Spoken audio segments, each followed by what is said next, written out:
Hello everyone.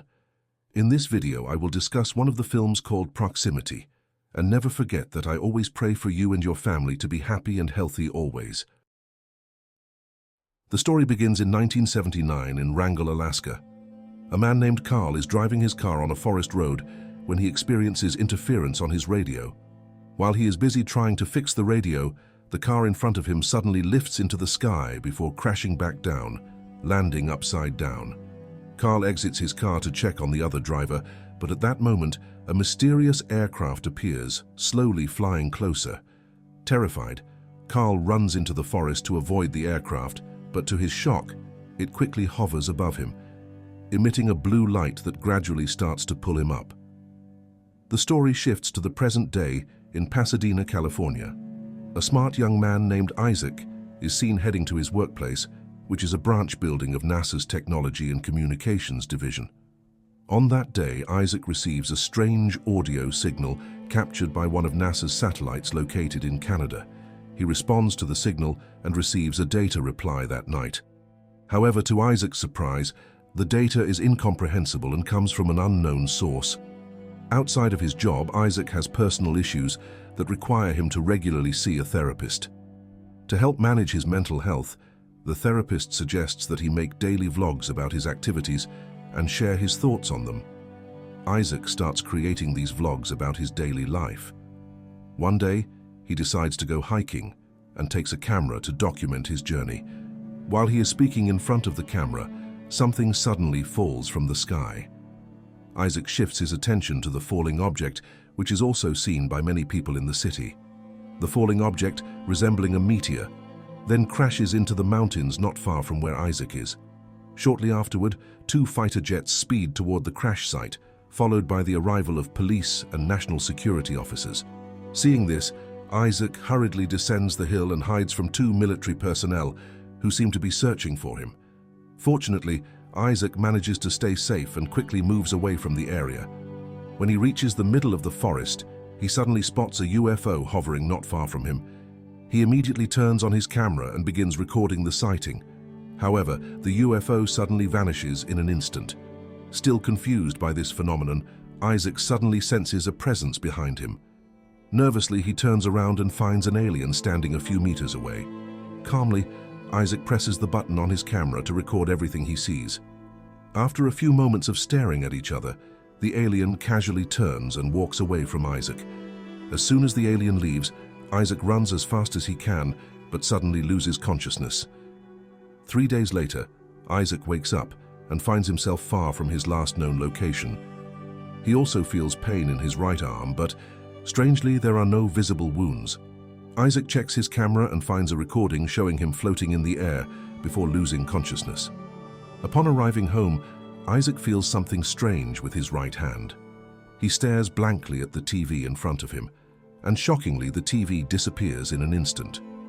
Disbelieving his eyes, Isaac tries to touch where the TV was and finds his hand entering another dimension. He then focuses his mind, and the TV that had vanished suddenly reappears in front of him. Unable to fully comprehend what happened, Isaac then looks at his camera, and the same thing happens again. He soon realizes that he now has some sort of superpower. The next day, Isaac visits a doctor to examine the pain in his arm. After an X-ray, a thin fracture is revealed, an injury that seems impossible under normal circumstances. Additionally, there are no signs of scars or damaged tissue on his arm. At work, Isaac shows his friend the magical power he acquired after being missing for 3 days. Using a cup as an example, Isaac easily makes it disappear. However, his friend questions what Isaac is doing because, from his perspective, the cup is still there in front of him. It appears that Isaac is the only one who can see the cup disappear. Disbelieving this occurrence, Isaac shows his friend the recording from his camera, which captures his encounter with the alien and the moments when he was abducted. But his friend is skeptical about the footage, claiming that Isaac never went missing and had been coming to work every day during that time. This leaves Isaac utterly confused. Since his co-worker doesn't believe his alien encounter, Isaac uploads the footage from his camera to the internet. The video quickly goes viral and sparks debate among many people. Some believe the footage, while others think it's a hoax created by Isaac for attention. Determined to prove that the footage is genuine, Isaac accepts an interview offer from a television station to discuss the truth behind his video. He recounts all the events that occurred that day, but the interviewer remains skeptical about Isaac's story. Following the interview, more people start believing that Isaac fabricated the video for media attention. This skepticism leads to Isaac feeling quite depressed, as he is repeatedly called a fraud. However, Isaac does not give up. He searches online for people who claim to have been abducted by aliens and finds an article about someone who experienced a very similar event. Isaac contacts this person and arranges to meet them at a cafe. While waiting, Isaac notices objects around him beginning to levitate on their own. Not long after, the person Isaac was waiting for finally arrives. She is a girl named Sarah. They sit down and discuss the countless UFO sightings throughout ancient history. They both believe that aliens are real and that their abductions are proof. Sarah tells Isaac about a man named Carl who claimed to have been abducted by aliens in 1979. In his story, Carl tried to tell everyone about the abduction, but no one believed him. After that, Carl suddenly disappeared and was never seen again. From this story, they conclude that they must be very careful in their search for the truth about alien abductions. Back at home, Isaac makes many copies of his video recording, which he then sends by mail to several people who truly believe in the existence of aliens on Earth. While sending the videos, Isaac meets a man named Kate who claims to be a writer. Kate gives Isaac his business card and offers to help publicize Isaac's alien abduction story to prove to the public that Isaac is not lying. Initially, Isaac takes a long time to consider Kate's offer, but eventually he decides to accept the help and goes to Kate's office the next day. At the office, Kate asks Isaac to first take a lie detector test to prove that he is not lying, and that he has indeed made contact with aliens. After several questions, Isaac is shown to be telling the truth, with no lies detected. This makes Kate quite convinced that Isaac has really encountered aliens. Kate, looking quite surprised, excuses himself to leave the room. Suddenly, two men in black suits enter the office and immediately apprehend Isaac. At first, Isaac tries to resist and escape, but he is subdued after being shot with a stun gun. Isaac then regains consciousness and finds himself being carried by two humanoid robots into a brightly lit room, where he is tied to a chair. Through the door's window, Isaac sees that Sarah has also been captured and brought to this place. A man appears on a screen in front of Isaac, introduces himself as Agent Grave, and tells Isaac that they need to run some tests on him. Isaac is then presented with several objects and asked to make them disappear. However, his mind is filled with worry about his and Sarah's safety, preventing him from focusing enough to make the objects vanish. After several failed attempts, Agent Grave asks Isaac if he has ever had contact with Carl. Although Isaac has never met Carl, he refuses to cooperate and tries with all his might to break free from his restraints, then attacks the two robots guarding him. He then runs to the room where Sarah is being held and uses his powers to open the door. The two of them run as fast as they can to escape, with Isaac using his ability to open the main door. As they continue their escape, they realize they are now in Costa Rica. Agent Grave, not willing to let Isaac and Sarah go so easily, orders his men to search for them. After running a considerable distance through the forest, Isaac and Sarah finally reach a nearby settlement. They stop at a restaurant and contemplate how they can quickly contact Carl to learn more about what is happening. Isaac asks the woman at the restaurant where they can find a computer with internet access in the area. The woman gives them an address of someone who definitely has what Isaac is looking for. They then go to the address and meet a man named Zed, a well-known hacker in the area. However, before they can explain their purpose, Isaac notices that two humanoid robots have also arrived at the location. Realizing they are in danger, Zed takes Sarah and Isaac to his hideout, which he claims is very secure and undetectable by any satellites. After getting an explanation from Isaac, Zed begins his search and quickly finds out that Carl is now hiding in Canada. Zed then connects a restricted call to Carl's computer, but Carl immediately disconnects after seeing Isaac appear on the call. Zed reconnects the call and this time Isaac quickly informs Carl about everything he's experienced, from his encounter with aliens to the secret organization now pursuing them. He also mentions the data he received at work, which he believes came from aliens. Hearing this, Carl is shocked and asks Isaac to send him the data. Zed then hacks a NASA satellite to send the data Isaac mentioned to Carl. After downloading the data, Carl quickly deciphers the audio format, revealing a message that says the aliens will arrive on October 1st, along with the coordinates of the planned landing location, giving them only 5 days until the aliens land on Earth. Carl advises Isaac to always be careful and wary of secret agents before disconnecting the call. Immediately after, Isaac thinks they need to go to Canada and meet Carl before the aliens arrive. Initially, Sarah refuses because she is very scared of meeting aliens again, but Isaac manages to convince her to come with him. Zed, excited by everything he has learned, decides to join them.